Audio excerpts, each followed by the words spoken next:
السلام علیکم۔ بزم ایاز میں خوش آمدید۔ کسی جگہ پر ایک بیوہ رئیزادی رہا کرتی تھی۔ رئیزادی کے پاس بہت بڑا محل تھا، جہاں اور بہت سارے نوکر چاکر تھے۔ وہاں رئیزادی نے اپنے لیے خصوصی طور پر 2 خادمائیں رکھی ہوئی تھی۔ اب اسی خوش قسمتی کہیے یا بد قسمتی کہ وہ دونوں ہی خادمائیں نہایت ہی کامچور تھیں۔ ان کا کسی بھی کام میں دل نہیں لگتا تھا۔ ہر وقت ان کی کوشش یہی ہوتی تھی کہ کسی نہ کسی طرح کام سے جان چھوٹی رہے۔ ملکہ اس رئیزادی خاتون کی خصوصی خادمہ ہونے کی وجہ سے انہیں ہر وقت اس بیوہ رئیزادی کے خدمت میں موجود رہنا پڑتا تھا، اور وہ وقتاً فوقتاً ان کو کام دیتی رہتی تھی۔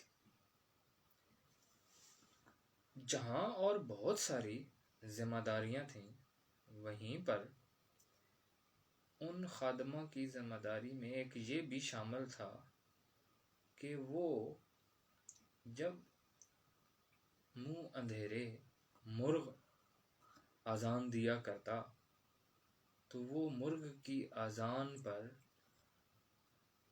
جاگنا ہوتی تھی، کیونکہ بیوہ رئیزادی کا حکم تھا کہ وہ مرغ کی اذان کے ساتھ ہی اٹھیں اور اپنی ذمہ داریوں کو ادا کرنا شروع کریں۔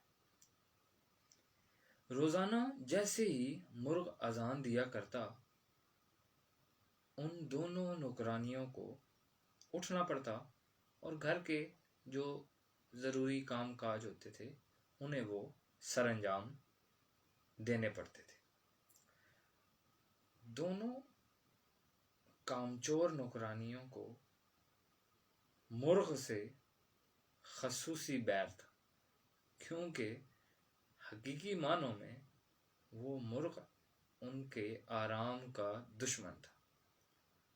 وہ مرغ تو اکثر آدھی رات کو ہی اذان دے دیا کرتا تھا، اور ملکہ کے رئیزادی اس کے کہنے پہ انہیں اٹھنا پڑتا تھا۔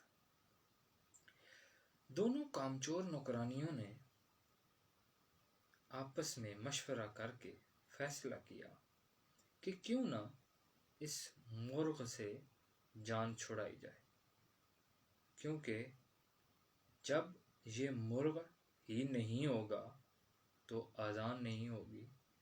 اس طرح ان کی کام سے جان چھوٹے گی۔ دونوں کامچور نوکرانیاں موقع کی تلاش میں رہنے لگیں۔ ایک دن بیوہ رئیزادی کو کسی کام سے گھر سے باہر جانا پڑا۔ پیچھے سے دونوں خادماؤں نے مرغ کو پکڑا اور اسے مار کر مٹی میں دفن کر دیا۔ اب وہ دونوں ملکائیں، دونوں نوکرانیاں بہت خوش تھیں۔ انہوں نے دن بہت خوشی سے گزارا کہ آخر ان کی ایک مصیبت سے جان چھوٹ گئی۔ شام کو ملکہ اپنے کام سے واپس آئی۔ خادماؤں نے اس کی ضروریات کو پورا کیا اور رات کو سونے چلے گئے۔ صبح منہ اندھیرے مرغ کی جب اذان کا وقت ہوا تو مرغ تو موجود ہی نہیں تھا، اس وجہ سے اذان بھی نہ ہوئی۔ وہ اپنے ٹائم سے اٹھیں۔ بیوہ رئیزادی کو کچھ عجیب لگا اس نے ان سے وجہ پوچھی تو انہوں نے دونوں نوکرانیوں نے لا علمی کا اظہار کیا۔ اب کیا ہونے لگا کہ روزانہ ملکہ خود ہی انہیں آدھی رات سے پہلے ہی جگا دیا کرتی، جس وجہ سے ان کی مصیبت میں اور زیادہ اضافہ ہو گیا، کیوں کہ ملکہ کی آواز پر انہیں ہر لمحہ لبیک کہنا ہوتا تھا۔ عزیز سامعین، اکثر جب ہم ضرورت سے زیادہ چالاکی اور ہوشیاری کا مظاہرہ کرتے ہیں تو وہ ہمیشہ تکلیف دہ اور مصیبت کا باعث بنتا ہے۔ ہمیں یہ چاہیے کہ ہم ایک تو سہل پسندی، سستی، کاہلی سے دور رہیں اور اپنے آپ کو ایک بہتر انسان،